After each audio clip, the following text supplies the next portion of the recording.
E aqui ele vem destacando a questão da simbólica, né? Que o Exu na África, ele vem com toda essa carga, né, fálica, que eu citei anteriormente, né, de pênis e tudo mais. Quando ele chega no Brasil, com toda essa mescla católica e indígena e tudo mais que a gente tem por aqui, esse ser ele ganha outros caracteres, né? Então a simbólica de Exu ela muda. Então o pênis vira um tridente, né?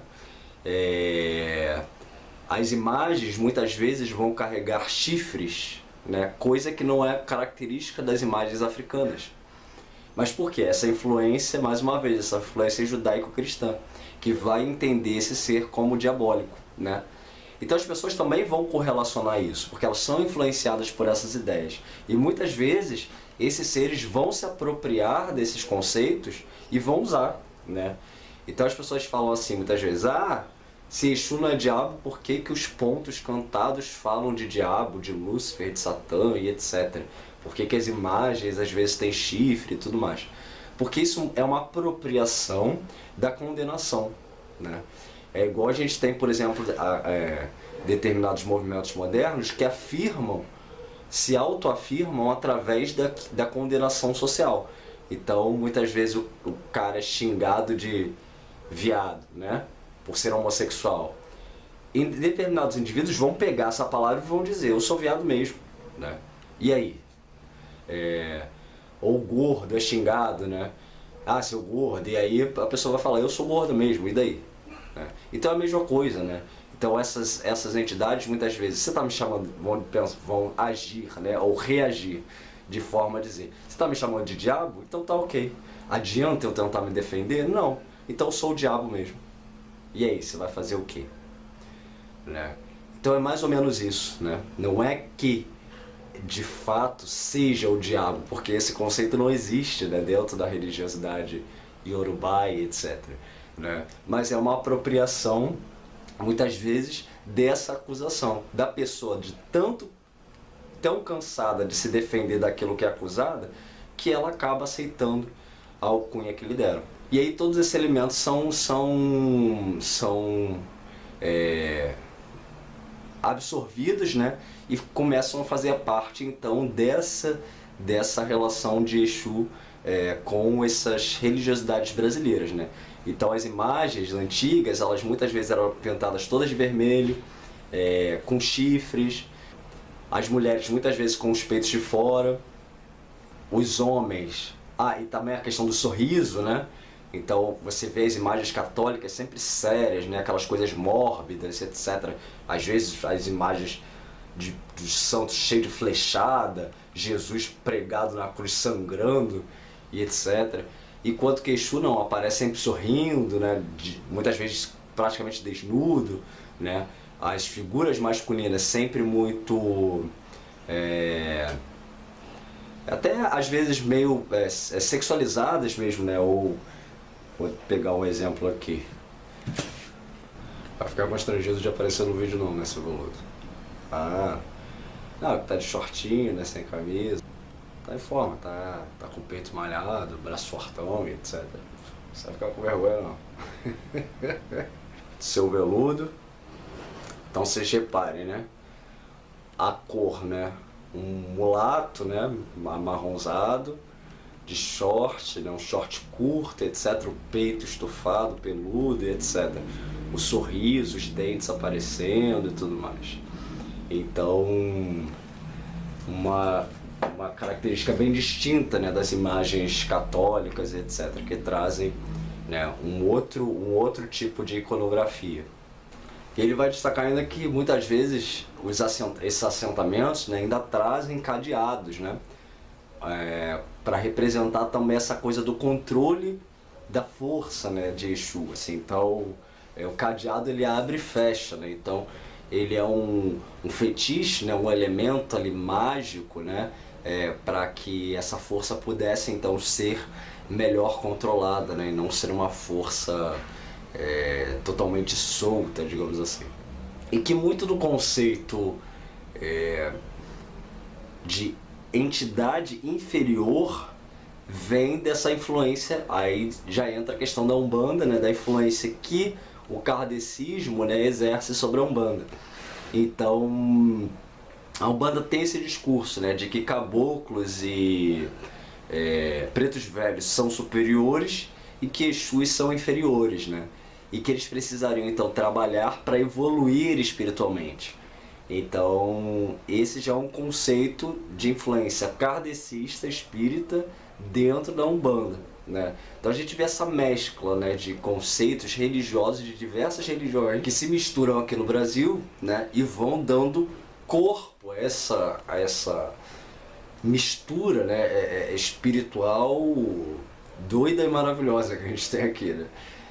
Então isso, catolicismo, candomblé, kardecismo e várias formas de espiritualidade se misturando o tempo inteiro e cada um tentando definir o que seja isso ou aquilo, né? E esses conceitos vão mudando durante o tempo. Então o que a gente vê também atualmente é um resgate desses conceitos originais, né? Por isso uma busca pelo estudo para o romper da ignorância, né? Porque essas pessoas foram que ditaram o que era Exu durante muito tempo, né? Então, muitas vezes, durante muito tempo, foram as pessoas de fora da religião que vieram dizer o que eram os elementos da nossa religião, né? Da nossa religiosidade. Ou seja, gente de fora ditando as coisas sobre aquilo que a gente deveria acreditar. Então, esse resgate vem, né? E esse impacto social que está sendo sentido atual, ele não é por acaso, né? Quando a pessoa fala assim, só tem macumba agora no carnaval, né? Como foi dito, né? E é isso aí mesmo, tem que ter mais ainda, né? Porque o carnaval ele tem uma origem, né, aqui no Rio de Janeiro, fortemente influenciada pelos candomblés e etc. E isso ficou apagado durante muito tempo. Então está na hora de retomar esse legado que foi perdido, né? E reafirmar esses seres não a partir da ótica do cristão, né? Mas da nossa própria ótica, daqueles que vivenciam e que entendem aquilo que realmente é. Que Exu não é o diabo, né? Embora possa ser também, né? Porque a contradição, né, e todos esses elementos de sim e não, de bem e mal, tudo isso se mistura em Exu, né? Exu não tem lado, né? Porque sendo intermediário entre o céu e a terra, né, ele não tem lado, né? Não tem lado de nada. Exu não é bom nem mal, Exu não é homem nem mulher, né? Exu não é Deus nem o diabo, Exu é o que ele quiser. E aí ele vai destacar essa questão, né, dos nomes que vão trazer também as alcunhas de Exu, né? Exu Lúcifer, Exu Tranca-Rua, né? Maria Padilha, Maria Mulambo e por aí vai, né? Então alguns desses nomes são até nomes com referências cristãs, né? Pombagira da Figueira e etc. Então tudo isso compondo essa mistura, né, intercultural. E vale ressaltar que dentro dessa concepção, Exu na maior parte do tempo não tem nada a ver com fazer o mal. Por não pertencer a uma lógica dicotômica, né, Exu muitas vezes é entendido como uma força a ser trabalhada em conjunto para aquilo que você quiser. Então, muitas pessoas vão trabalhar com Exu apenas para o próprio desenvolvimento espiritual delas, ou físico, né? Porque justamente ele lida muito com essa questão física. Então muitas pessoas vão trabalhar com Exu para o desenvolvimento material, espiritual, emocional delas, né? Então é para conseguir um emprego, é para conseguir proteção, né? É para ter caminhos abertos, é para ter proteção física ou espiritual e etc. Então, por serem seres amorais, né, eles têm essa capacidade, né, de muitas vezes estarem em espaços e lugares que por outras entidades seriam considerados inadequados, por serem faixas vibracionais muito densas, né, muito baixas, mas que Exu está disposto a estar, né, porque ele não está preocupado com lados, né, ele está preocupado com aquele médium, né, aquela pessoa, aquele ser humano ao qual ele está ligado. Sobre toda essa mistura, né, de conceitos, de ideias, de não restrições, né, ele vai falar assim na página 81. A mestiçagem não apenas gera seres híbridos biologicamente, mas também os faz híbridos culturalmente. Desejo, repulsa, fascínio pelo exótico e medo do feitiço eram alguns sentimentos que estes corpos híbridos passaram a despertar na sua condição simultânea de marginais sociais, como o Zé Pilintra e a Pombagira, e de reconhecidos agentes da transformação do mundo por meio de um suposto e privilegiado manuseio de ferramentas mágicas.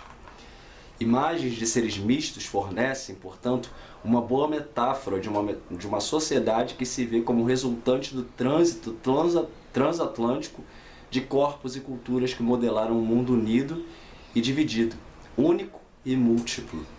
É, pois, na capacidade de interagir ou dividir, de provocar o consenso ou dissenso, de juntar os opostos ou separar os pares, de obedecer ou subverter as regras que Exu, em suas inúmeras faces, exprime o seu poder no Brasil. Chegamos então ao terceiro capítulo, que ele chama de Exu, Mitos e Ritos. Aqui ele vem falando sobre, né, ainda nesse embalo, né, do desenvolvimento do que seja Exu, né, que Exu, por ser uma força dinâmica, ele não está estagnado, né? Seja a divindade ou as entidades, eles nunca estão estagnados, eles não estão parados no tempo, né? A proximidade com o ser humano e com a vida, com esse planeta aqui, com tudo que rege isso aqui, lembrando que é ele quem faz a intermediação de tudo que existe, é ele quem dá abertura para que as coisas aconteçam. Então é natural que essa entidade e que essa divindade, né, essas entidades e essa divindade evoluam também com o passar do tempo, né? Então, muitas coisas elas mudam justamente porque Exu é dinamismo, né? Exu é aquilo que está em constante processo de movimentação, né? Então, é a dinâmica da própria vida, né? E a vida nunca está parada, né? Está sempre se movendo. E Exu representa todo esse dinamismo. Então, ele vem trazendo essa observação, né, de que Exu muda, né, o tempo inteiro. E essa mudança da África para cá, embora possa ter ocorrido de maneiras às vezes estranhas, né, por causa de influência de outras religiões, por causa da escravização de pessoas, etc., ainda assim ela é um fato, né? Então há de se lidar com isso, né? Então ele vem falando dessa questão, dessa constante mudança, que é sempre muito importante a gente manter em mente, né? E aí ele vai destacar as diferenças de tratamento, né, também, que são tipo, os Exus da porteira e os Exus de dentro de casa. E aí ele vai traçar esse interessante paralelo das fronteiras, né, que Exu ocupa. Porque Exu é sempre o ser intermediário, né? E por ser o ser intermediário, ele está nas fronteiras das coisas, né, da vida e etc. Então é natural que ele esteja onde? Na porta, né? Então, estando na porta, ele é o Exu que tem que conhecer a dinâmica da rua. Então esses Exus, que são os Exus da porteira, muitas vezes eles vão ser considerados Exus mais complexos de se lidar. Porque eles trazem consigo essa essência da rua, embora eles tenham a função de proteger a casa, ou o terreiro, ou o ilê, etc., né? Mas pela dinâmica da rua, né, eles têm que estar familiarizados com aquela dinâmica. Então eles não podem ser tão caseiros, digamos assim, né? Eles não podem ser tão acostumados com a tranquilidade e a paz da casa. Para isso há outros Exus, que são os Exus da casa. Então existem os Exus da porteira, que vão ser tratados de uma forma, que vão funcionar quase como funcionários, né? Eles são como contratados para exercer essa função de vigias, né, de protetores daquele local. Diferente dos Exus de casa, que são os compadres, né? São aqueles a qual você tem praticamente um parentesco, né? E aí o tratamento é um pouco diferente dentro das tradições. Bom, e aí nessa sequência que ele vem falando sobre uma série de itãs, né, que são os mitos, né, as histórias que vão falar da relação de Exu com os orixás, e aí a gente não vai citar aqui porque são vários, né? E ele elenca aqui também 5 pontos que relacionam o porquê, né, de Exu ser guardião, mensageiro e etc. Ele vem falando sobre as qualidades inatas de Exu como agente da ordem, a relação de Exu com o sistema oracular e sua atuação como intérprete. Então a gente tem nesse primeiro ponto, né, muitas vezes o conceito de que Exu é Ordo Abcal, né? Quem é da maçonaria, por exemplo, está muito acostumado com essa expressão, né, de que ele trabalha no caos em função da ordem, né? Então, conceito muito parecido com as forças militares, etc., né? Que tem que fazer o trabalho sujo, entre aspas, para que a sociedade, né, viva em paz, etc. Eu sei que há várias controvérsias em relação a esse conceito, mas só para entender, né? A relação de Exu com o sistema oracular e sua atuação como intérprete, né? Que Exu vai ser, então, tratado como aquele que vai ser responsável também pelos oráculos, né? Porque se é ele que faz a intermediação entre os deuses e os seres humanos, e há meios da gente se comunicar com os deuses, né, através de oráculos, etc. Então quem vai fazer essa função também é Exu, né? A regência de Exu nas transformações do destino, né? Essa influência, né, que ele exerce sobre os destinos das pessoas, etc. As qualidades inatas de Exu como agente da desordem e a relação de Exu com os fundamentos da vida humana, dar, receber e retribuir. Então tudo aqui ele vai trazer uma série de tans, né, uma série de mitos para que, né, para explicar cada um desses pontos, etc. Tudo muito interessante, né? E sempre fazendo esse paralelo entre o Exu Orixá e Exu as entidades, né, os nossos ancestrais aqui, os espíritos, as almas dos nossos ancestrais que vivem aqui, né, nessa terra e etc., ou que estão ligados a nós. Então, até nessa questão, né, da relação, é muito interessante que às vezes as pessoas falam assim, existe hoje quase que uma disputa, né, entre se Exu faz o mal, né, então não é Exu. Né? E aí a primeira pergunta que vem, né, o que é o mal, né? A primeira pergunta que vem à mente é essa. E aí as pessoas às vezes, por exemplo, eu vejo algumas pessoas falando assim, não, porque fulano tinha um Exu e o Exu desceu o cacete nele, então isso não pode ser Exu, né? Ou isso não é uma entidade boa de se ter na vida. Né? Como é que alguém pode trabalhar a espiritualidade com um ser que bate na pessoa, que faz isso e aquilo, etc. Aí a gente pergunta, né? Mas o que essa pessoa fez, né? Quais os compromissos que essa pessoa disse que teria, né, com essa entidade, muitas vezes não cumpriu. Porque a gente está muito acostumado com a ideia de que a espiritualidade a gente pode fazer o que quiser, que nada acontece. Né? Isso é uma ideia ilusória. Né? Nem nas religiões judaico-cristãs isso é assim, né? O Deus lá mata todo mundo quando não cumpre as regras dele, é só ler o Antigo Testamento, né? Tá lá. O povo judaico, quando não seguia as regras, ele ia lá e matava todo mundo. Então não tinha essa história de que como é que se relaciona com uma entidade que te bate, etc. Né? É quase a mesma coisa, né? Então, por quê? Porque a espiritualidade ela tem disso, né? Ela estabelece que nós temos funções nessa vida. A gente não está aqui por acaso. E a gente está aqui muitas vezes para cumprir determinados objetivos que eles que dizem quais são que a gente tem que cumprir. Mas é que quando a gente está aqui, a gente acha que a gente pode fazer o que quiser. Né? Então, e não é bem assim. Então, até em Telemann eu ouço muito isso, né? De que eu sou telemita, então eu faço o que eu quero, né? Sendo que a pessoa se esquece, né? Que Telemann vem falar justamente isso, né? Que o tu faz o que tu queres, não é você, pessoa. Esse tu se refere ao aspecto espiritual que você traz em si, ou seja, o teu Deus interno, né? A tua vontade divina, não é a tua vontade enquanto ser humano limitado e etc, cheio de desejos, frustrações e etc. É o tu, partícula divina, que tem uma função nessa vida que é maior do que os teus anseios, né? E que muitas vezes você nem sabe qual é, mas que a espiritualidade vem para dizer. Então, esses seres muitas vezes vêm com essa função também de dizer, olha, você tem que fazer tal coisa, você não vai encontrar tal pessoa, você não vai para tal lugar.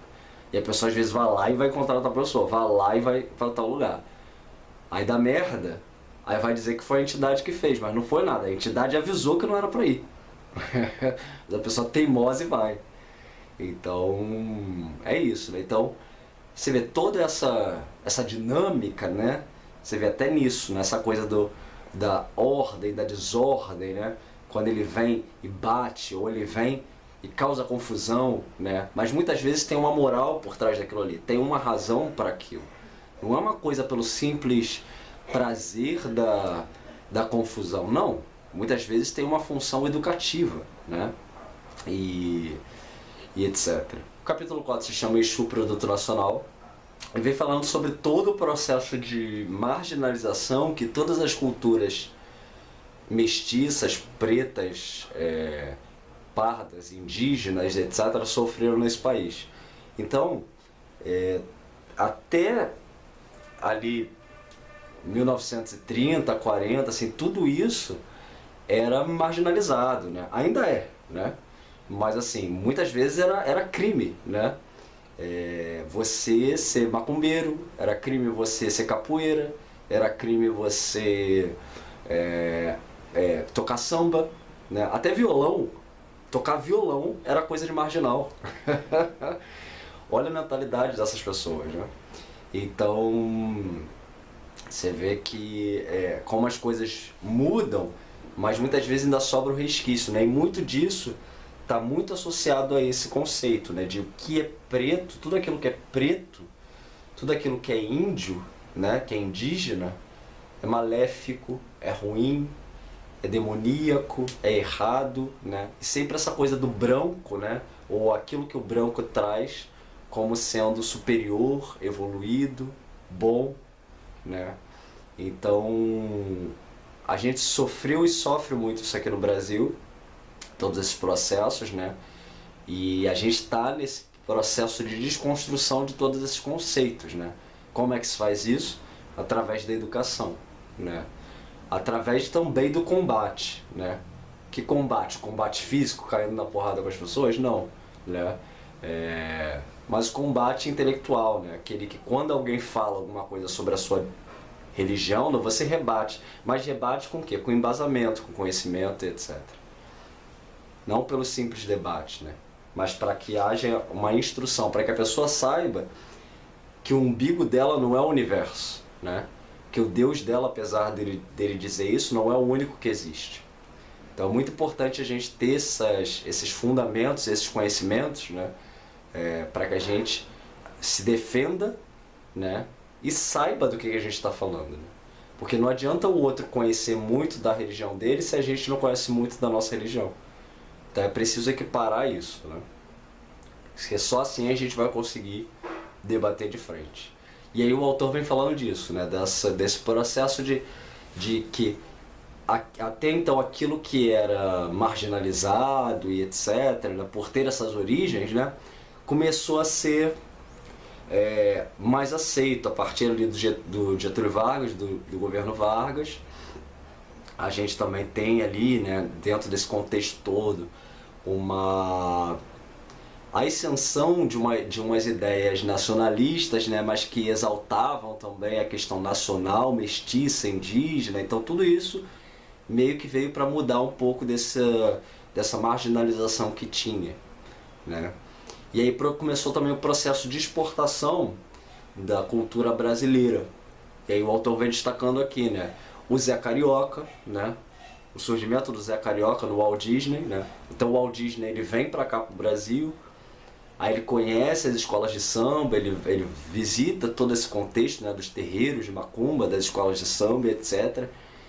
E ele cria então o Zé Carioca, né? Que o Zé Carioca nada mais é do que um malandro, né? É um Zé Pilintra, né?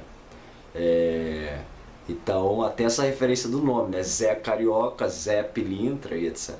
E ele sempre com chapéu e etc, com aquele jeito malandreado e tudo mais. A Carmen Miranda também, né, que vem com essa ideia, né, de levar a cultura brasileira, né, a estética das baianas e tudo mais. E ele vem destacando isso, né, toda essa parte cultural que passa a trazer esses elementos, mas de uma forma disfarçada. Então o Exu ele vai aparecer muitas vezes dentro da literatura, dentro dos filmes, mas não recebendo diretamente o nome, né? Não sendo nomeado diretamente como sendo Exu. Então ele vai citar aqui algumas obras literárias, como Macunaíma e Dona Flor e seus dois maridos, né? Acho que é o Vadinho, né? No filme. Ele morre, né? E aí ele fica ali como acompanhando a mulher dele, né? Sempre pelado e etc. Então ele é um Exu, né? E ele fica ali o tempo inteiro seduzindo a mulher mesmo depois de morto, né?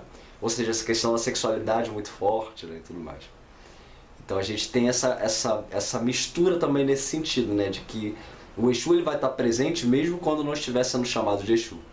O capítulo 5 se chama Exu, Bem e Mal.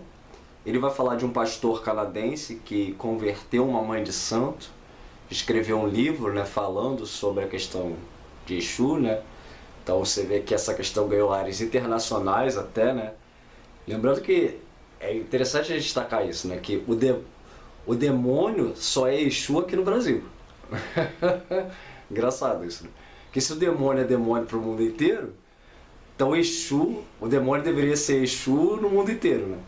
Mas não, só se fala que demônio é Exu aqui no Brasil, mas os pastores dos Estados Unidos não recebem Exu, né? As pessoas lá não recebem Exu, não tem exorcismo de Exu, né? No Canadá a mesma coisa, na Europa a mesma coisa. É engraçado isso, né? Porque se Exu é o demônio, então ele deveria se manifestar nas igrejas também dos Estados Unidos, do Canadá, da Europa, etc. Dizer que é Pombagira, dizer que é Zé Pilintra. Mas não diz, né? Engraçado isso. Mas enfim. E aí ele vai falando dessa questão, desse pastor que, né, vem citando esse caso, dessa mãe de santo que se converteu, né? E aí vem falando disso, né? Que essas igrejas, né? E vem citando também a questão do Edir Macedo, né? Inclusive eu vou fazer uma resenha sobre a biografia dele que eu já li. Ele vem falando até, ele mesmo explicita, né, que ele se apropriou de determinados conceitos da macumba para usar na Universal, né? Essa coisa de rosa ungida, não sei o que lá, enfim. Mas o autor aqui vem destacando isso, né? Que o Exu, ele é um ser intermediário, né? Então, se é um ser intermediário, quem é que diz que é um ser intermediário entre o Deus e a humanidade? É o tal de Jesus, né? Então, consciente ou inconscientemente, as pessoas, esses indivíduos, né, esses líderes religiosos, esses pastores, eles entendem Exu como um concorrente de Jesus, entende? Porque se Jesus é o caminho, a verdade, não sei o que lá das contas, e ninguém chega ao Pai senão por ele, ora, se Jesus é o intermediário, como é que pode ter outro indivíduo dizendo que é intermediário? E esse outro indivíduo é Exu. Então ele é concorrente de Jesus. Se ele é concorrente de Jesus, ele só pode ser o demônio, né? Então as pessoas talvez nem sejam tão conscientes disso, mas há essa correspondência meio que subconsciente, né? Então ele vai ser pego e usado como bode expiatório, obviamente, né? Porque ninguém pode concorrer com uma ideia de Deus único, porque se só existe um Deus, logo qualquer outro ser que se diga Deus é um mentiroso, correto? E ser mentiroso é demônio. Então, tudo isso faz com que a gente entenda o porquê que esses indivíduos perseguem tão frequentemente as religiosidades distintas, né? Especialmente essas religiões de origem principalmente africana e indígena, né? E por que eles vão usar isso a favor deles próprios, né? Então eu acuso o outro e me coloco como salvador, né? Eu digo que o outro é o demônio. Se o outro é o demônio, eu sou quem? Eu sou o próprio Deus, né? Se o outro é mau, eu sou o quê? Eu sou bom, né? Então é sempre um pensamento dicotômico, né? Eu estabeleço que o outro é ruim para me colocar como o bem, como o bom, né? Então, as pessoas que têm pouca instrução e etc., muitas vezes elas vão cair nesse tipo de ideia e vão acreditar nisso, né? Tanto é que a gente vê que o maior crescimento das igrejas evangélicas se dá onde? Nos bairros mais pobres, onde as pessoas têm menos instrução. Quanto mais educados são os bairros, né, de pessoas de maior educação, menos igreja evangélica você vê. Por que será? Né? Então, por quê? É tudo muito cinematográfico muitas vezes, né? Tudo muito espalhafatoso, né? Muita gritaria, muito apelo, né? Muita emoção e pouca razão na maioria das vezes, né? Sempre essa coisa muito inflamada e etc. E curiosamente a gente vê em determinadas igrejas pessoas manifestando o tal do Espírito Santo, né? Quase como Exus mesmo. Eu vejo alguns casos de pessoas girando assim, fazendo uns sons, umas coisas assim, ficam girando, girando, girando. E parece que estão incorporando de fato, né? E é engraçado que eles estão se tornando praticamente aquilo que eles acusam, né? Curioso isso. Como a vida, né? Ela é cíclica, né? E um ponto sempre toca o outro, né? Nesse círculo, né? E Exu é isso, né? Exu é a esfera. Ou seja, quem fala de Exu acaba virando Exu, né? E vem falando também da questão dos outros elementos, né? Que são a capoeira e até o próprio acarajé, né? A capoeira a gente já vê isso. A capoeira ela nunca teve uma relação assim muito estrita com religião, né? Mas surge também desse contexto, né? A gente vê pelos instrumentos, etc., pela música, né? A capoeira traz vários elementos indígenas também. Mas já existem determinados grupos que se declaram cristãos, né? Então são capoeiras cristãos e que se negam a cantar determinados toques de capoeira porque fazem referência a questões religiosas de macumba, né? E até o acarajé, né? Então o acarajé, que é uma comida típica de terreiro, né? Tem indivíduos que querem se apropriar daquilo e dizer que o acarajé é de Jesus, né? Chegam a esse ponto. Então é realmente uma coisa assim que, né, precisa ser tratada enquanto dá tempo, né? Porque se essa coisa continuar tomando o rumo que está tomando, né, a gente não pode reclamar depois se pessoas começarem a serem queimadas em fogueiras de novo. Nós chegamos à conclusão. O livro é bastante interessante, ele traz várias referências históricas e etc., várias citações de outros autores, como é bem característico dessa questão assim, acadêmica, né, de escritores que são oriundos da academia e tudo mais. Então tem várias citações, assim, vários momentos que você vai ver lá a referência de onde ele tirou isso, aquilo. Muitos elementos históricos, tudo isso aqui que eu trouxe, né, é muito menor do que todo o contexto que o livro traz, assim, o livro é realmente muito rico, embora pequeno, né, ele é pequenininho, assim, do tamanho da minha mão, ó, mas ele é um livro que eu gostei muito, ele traz toda essa dinâmica, embora o único ponto negativo, a meu ver, em relação a ele seja esse, assim, ele para quem não conhece, não está muito bem fundamentado nessa diferença entre o Exu Orixá e Exu as entidades, a pessoa pode ficar meio perdida ali, né? Mas tirando isso, é um livro recomendadíssimo, eu acho que todo mundo deveria ler esse livro, especialmente nesse momento, né? Não é um livro que vai te trazer feitiços, nem banhos, nem nada disso, não tem ritualística nenhuma aqui. Esse aqui é um livro histórico, né? Que traz elementos da progressão, da chegada de Exu Orixá às terras brasileiras até o desenvolvimento desse conceito para nomear os nossos ancestrais, que então passaram a ser chamados de Exu homem, Exu mulher, né? Exu macho, Exu fêmea, e depois Exu e Pombagira, né? Então é isso. Muito obrigado pela sua atenção até aqui e até a próxima. Ilaroe Exu.